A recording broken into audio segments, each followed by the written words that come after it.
Friends, இப்போ பார்த்தீங்கன்னாக்கா இன்றைக்கி நாங்கள் துண்டு கருவாடு வறுவல் செய்ய போகிறோம். வெங்காயம் தக்காளி எதுவுமே போடாமல் எப்படி ஒரு செமி கிரேவி செய்யலான்றதை பார்க்கலாம். இந்த கருவாடை நான் மஞ்சத்தூள் உப்பு போட்டு நல்லா அலசி எடுத்திருக்கேன். ஒரு 20 நிமிஷம் ஊறவும் வச்சுருக்கேன். ஏன்னா ஊற வைக்கிறதால கருவாட்டில் ஆல்ரெடி உப்பு இருக்கும், அந்த உப்பு எக்ஸ்ட்ராக்ட் ஆகிடும், வெளியில் வந்துடும். ஸோ இதை நம்ம எப்படி பண்ணலான்றதை வாங்க பார்க்கலாம். பச்சை தண்ணியில் ஊற வச்சிங்களா, சுடு தண்ணியில் ஊற வச்சிங்களா? பச்சை தண்ணியில் தான் ஊற வச்சேன். சுடு தண்ணியில் ஊற வைக்கக்கூடாது, எனக்கு துண்டு கருவாட்டில் வந்து சதை பிச்சுக்கிட்டு போயிடும்.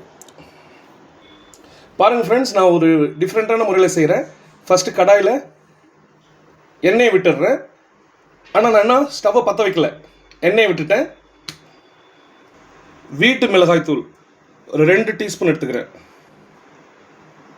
அது எண்ணெயில் விட்டுட்டேன். பாருங்கள் ஃப்ரெண்ட்ஸ், நான் அடுப்பை பற்ற வைக்கல, சும்மா தான் அது மேலே வச்சு இதெல்லாம் செஞ்சுக்கிட்டு இருக்கேன். மஞ்சத்தூள் 2 டீஸ்பூன் போட்டுக்கிறேன். ஃப்ரெண்ட்ஸ், இப்போ பார்த்தீங்கன்னாக்கா மஞ்சத்தூள் ஒரு 3 டீஸ்பூன் வீட்டு மிளகாய் தூள் போட்டிருக்கேன். எண்ணெய். இப்போ டைரெக்டாக நம்ம என்ன பண்ண போகிறோம்னா, இந்த அலசி வச்சிருக்கிற கருவாடை இதில் ஆட் பண்ணிக்கலாம்.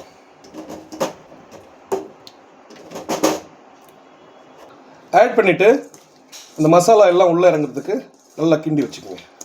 பாருங்கள், இப்போவே வந்து அதோடைய எசன்ஸ் உள்ளே இறங்கினவுடனே பாருங்கள் எப்படி நல்லா இருக்குன்னு. சாந்து, இந்த சாந்துக்கு தான் இந்த கருவாடுடைய ஸ்பெஷல். நாங்கள் வந்து எங்கள் மாவட்டத்தில் நாங்கள் இந்த மாதிரி செஞ்சு சாப்பிடுவோம், அடிக்கடி செஞ்சு சாப்பிடுவோம். ஏன்னா இது வந்து ரொம்ப நல்லது, சீக்கிரமாகவும் குக் ஆகிடும். அதிகமாக நம்ம வந்து குக் பண்ணணும்னு அவசியம் இல்லை.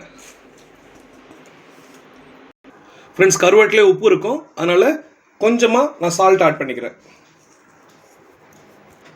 இவ்வளோ தான் ஃப்ரெண்ட்ஸ். பாருங்கள், ஆல்ரெடி குக் பண்ண ஒரு ஃப்ரேமில் வந்துருக்குறாங்க, குக் பண்ண ஃப்ரேமில் இருக்கிறாங்க. ஆனால் இன்னும் குக் பண்ணல, இனிமேல் தான் குக் பண்ண போகிறோம். ஸ்டவ் இப்போ தான் நான் ஆன் பண்ண போகிறேன்.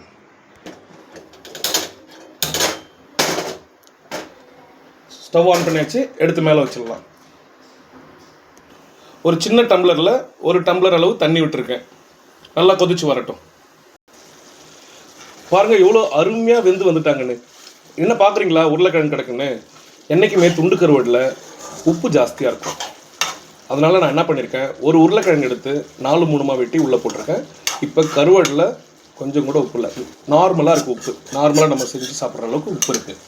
இந்த சமயத்தில் பார்த்தீங்கன்னா ஃப்ரெண்ட்ஸ், ஒரு அரை லெமன் கூட கிடையாது, லெமனில் அந்த கால்வாசி லெமன் எடுத்து உள்ளே பிழிஞ்சு விட்டுக்கலாம். நிறையா லெமன் போட்டுறாதீங்க, ரொம்ப புளி போயிடும். கால்வாசி லெமன்.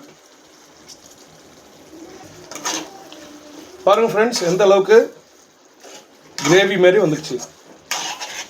இந்த சைட்டில் ஒரு 10 பூண்டு பல் நான் நசுக்கி வச்சுருக்கேன்.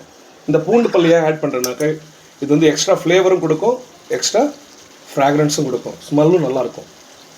அவ்வளோதான் ஃப்ரெண்ட்ஸ், கருவாடு ரெடி.